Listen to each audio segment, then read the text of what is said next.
Hello, boys and girls, ladies and gentlemen. So, our today's book summary is on 7 Habits of a Highly Effective People, written by Stephen R. Covey. So, as we start with this book, the book opens with the explanation of how many individuals who have achieved a high degree of outward success still find themselves struggling with an inner happiness.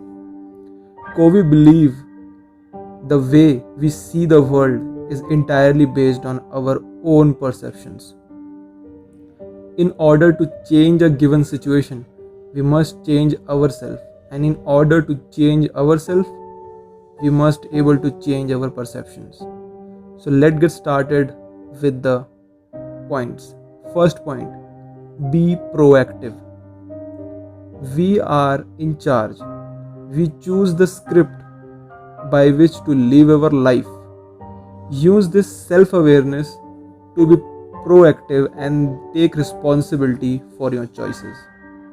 The first habit that Covey discussed is being proactive. What is proactive human do?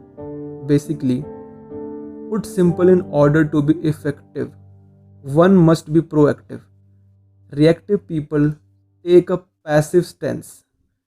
They believe the world is happening to them. They say things like, there's nothing I can do.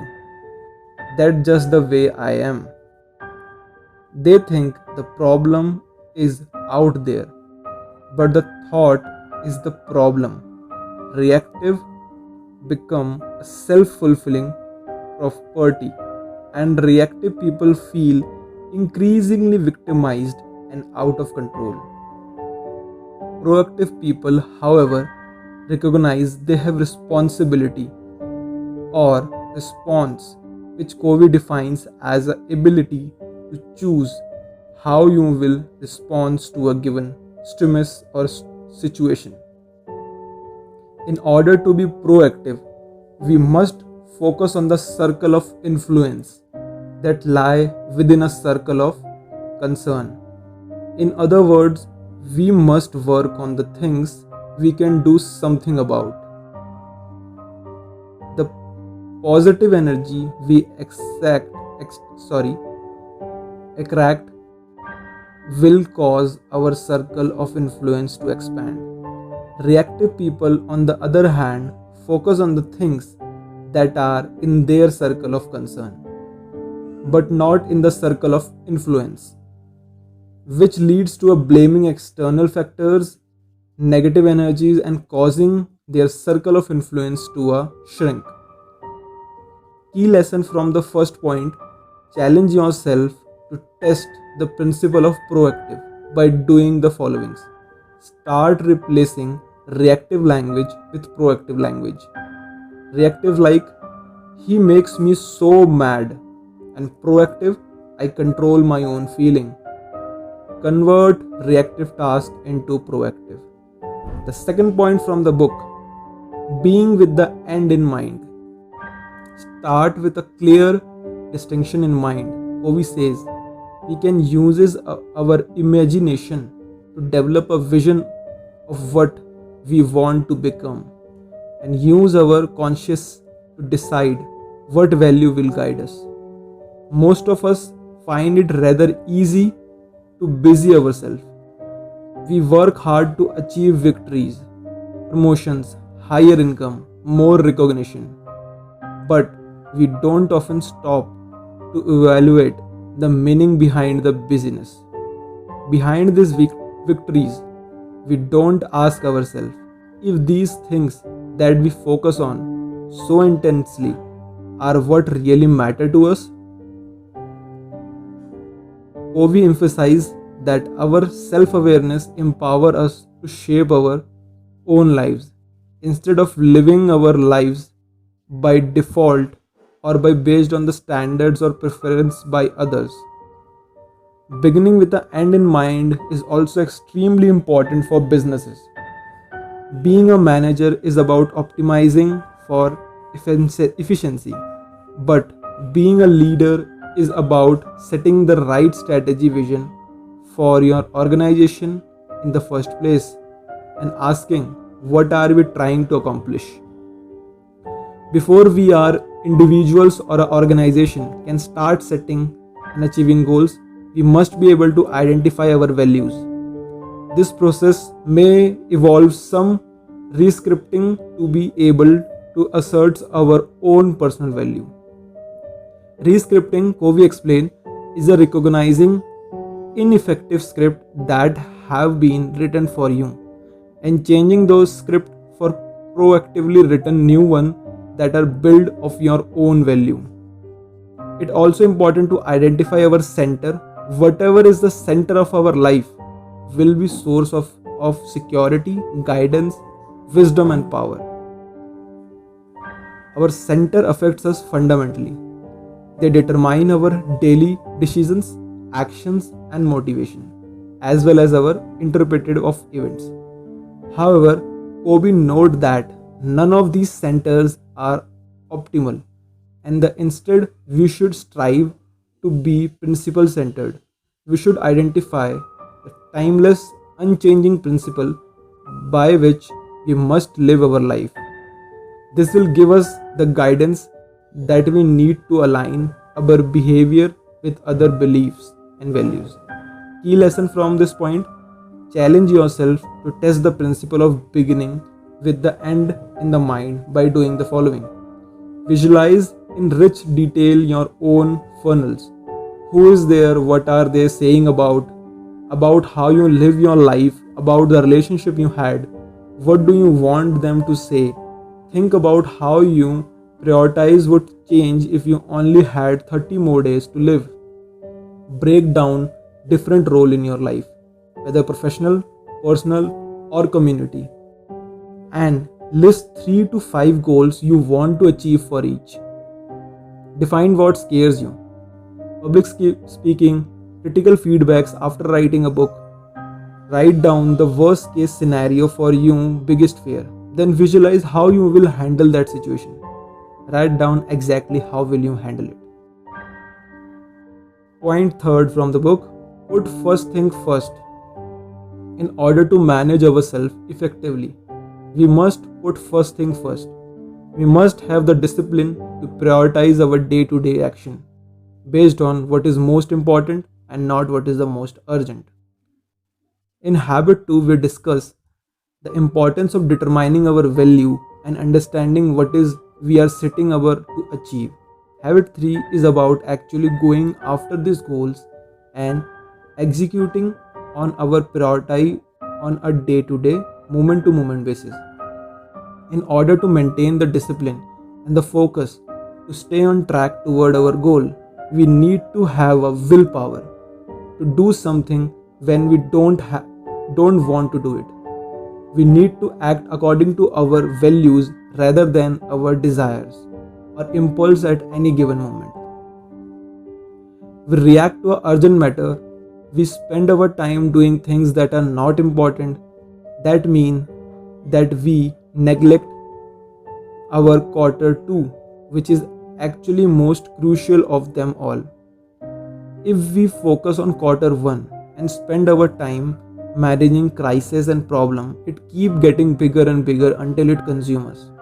This lead to stress, burnout and constantly putting out fire.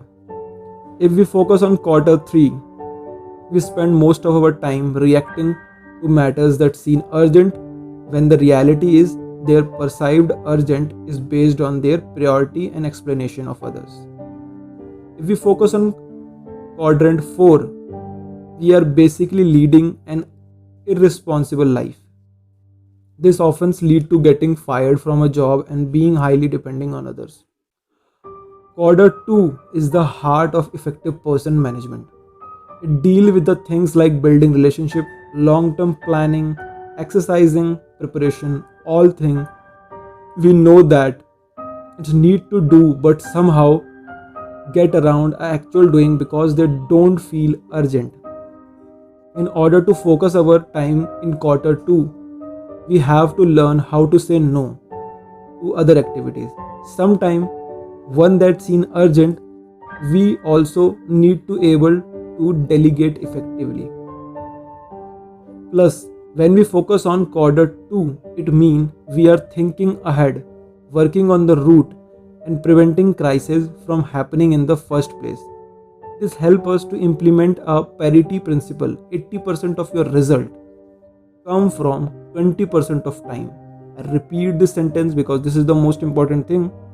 80% of your result come from the 20% of your time. We should always maintain a primary focus on relationship and results and a secondary focus on time. Key lessons from this point. Here are some way you can practice putting first thing first. Identify quarter 2 actively you have been neglecting. Write it down and commit it to implement it. Create your own time management metrics to start prioritizing. Estimate how much time you spend in each quarter. Then log your time over 3 days. How accurate was the estimation? Point number 4 from this book. Think win-win. In order to establish effective interdependency relationship, we must commit to creating win-win situations that are mutually beneficial and satisfying to each party. Covey explained that there are 6 paradigms of human integration. First, win-win. Both people win.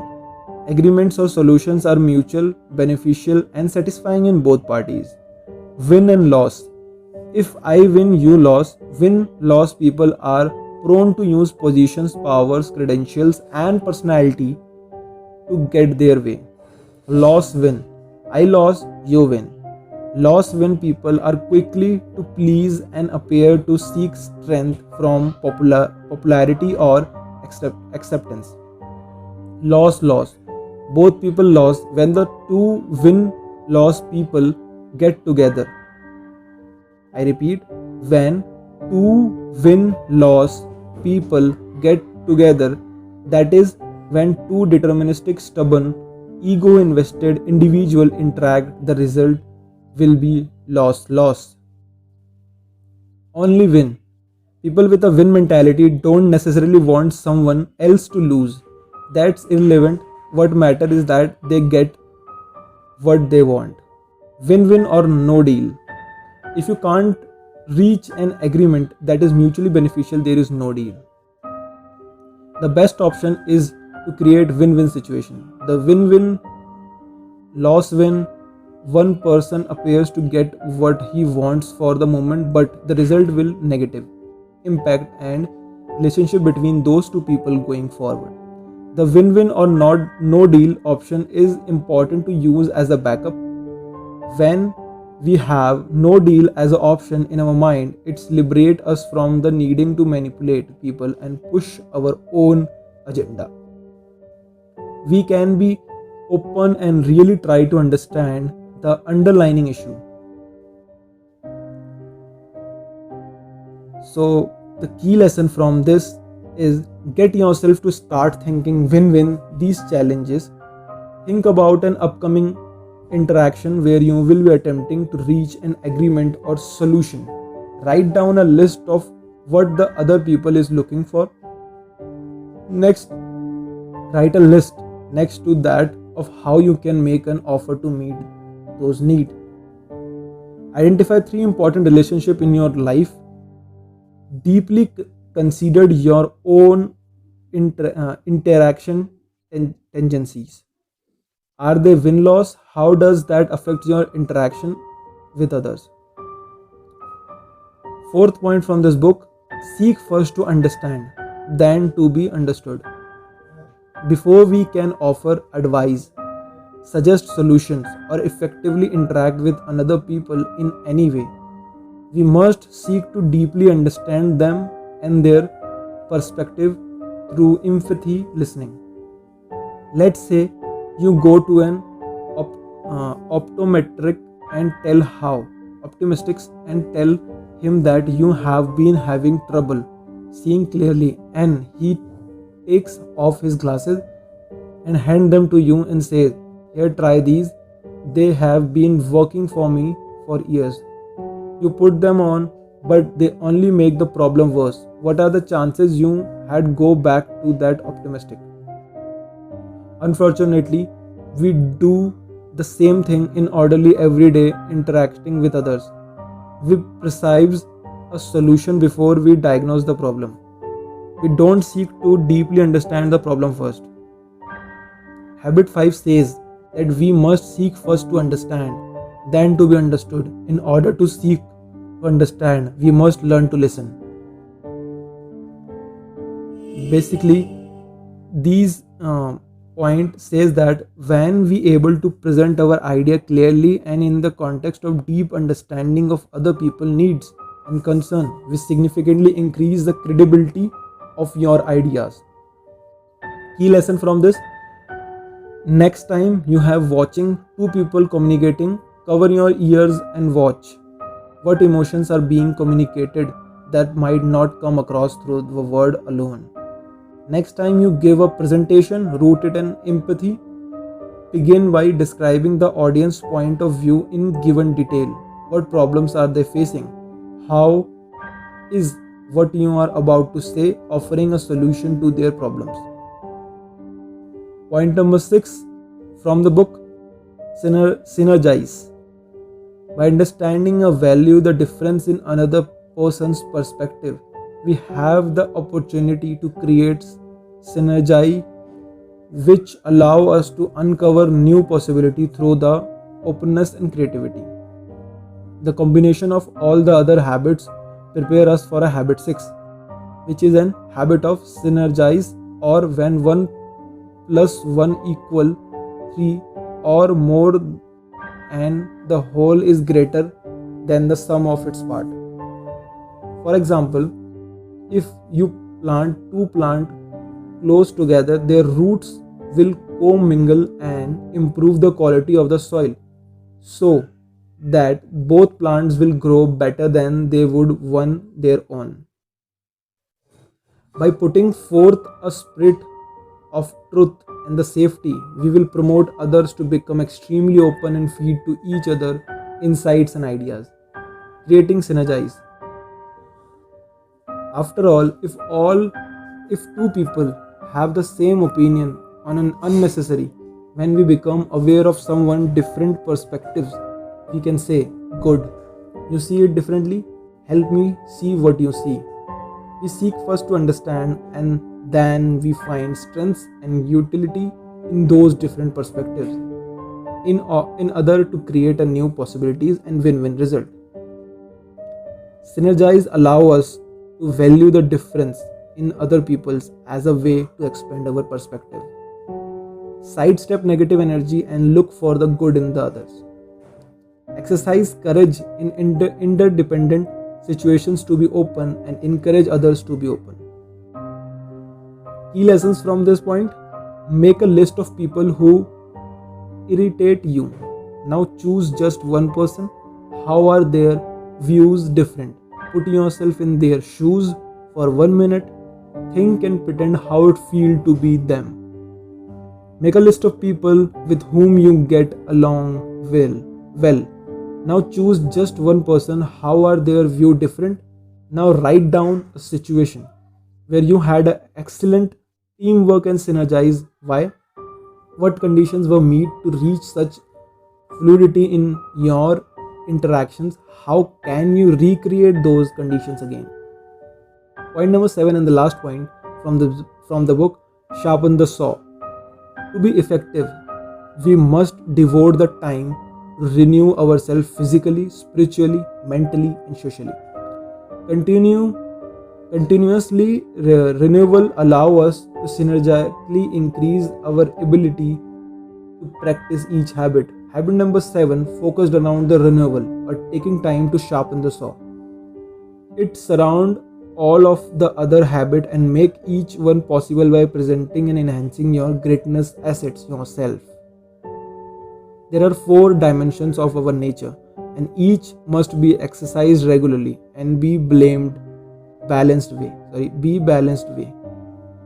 Physical dimension. The goal of continuous physical improvement is to exercise our body in a way that will enhance our capacity to work, adapt, and enjoy. To renew ourselves physically, we must eat well, get sufficient rest, and relax. Exercise on a regular basis to build endurance, flexibility, and strength. Focusing on the physical dimension help develop habit number 1, muscle of proactivity. We act based on the value or well-being instead of reacting to the forces that keep us from the fitness.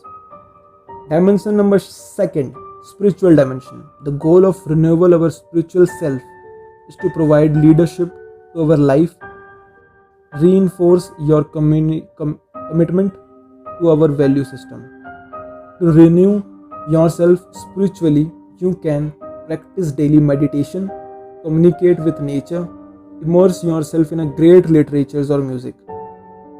A focus on our spiritual dimension helps us to practice habit number 2 as we continuously revise and commit ourselves to our values so we can begin with the end in mind. Layer number 3, mental dimension.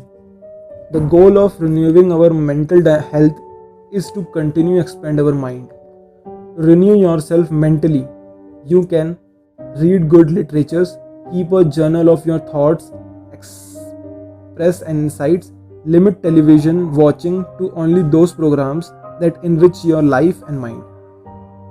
Focusing on our mental layer help us to practice habit number 3 by managing ourselves effectively to maximize the uses of time and resources. Now the 4th layer or the dimension, social and emotional dimension. The goal of renewing ourselves socially is to develop meaningful relationship. To renew yourself emotionally, you can seek to deeply understand other people's, make contribution to meaningful projects that improve the life of others, maintain an abundance mentality, and seek to help others find success. Renewing our social and emotional dimension help us to practice habit number 4, 5, and 6 by recognize that win-win solution do exist, seeking to understand others and finding mutual beneficial third alternative through synergize.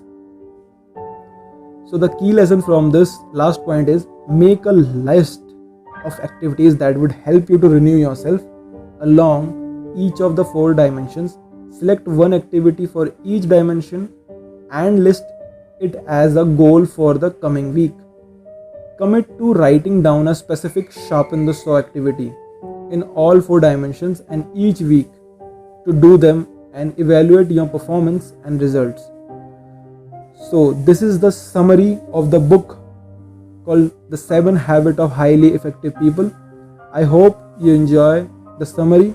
If you really like the video and the podcast which I present to you now, don't forget to like, subscribe and share. And as I always, thanks for watching.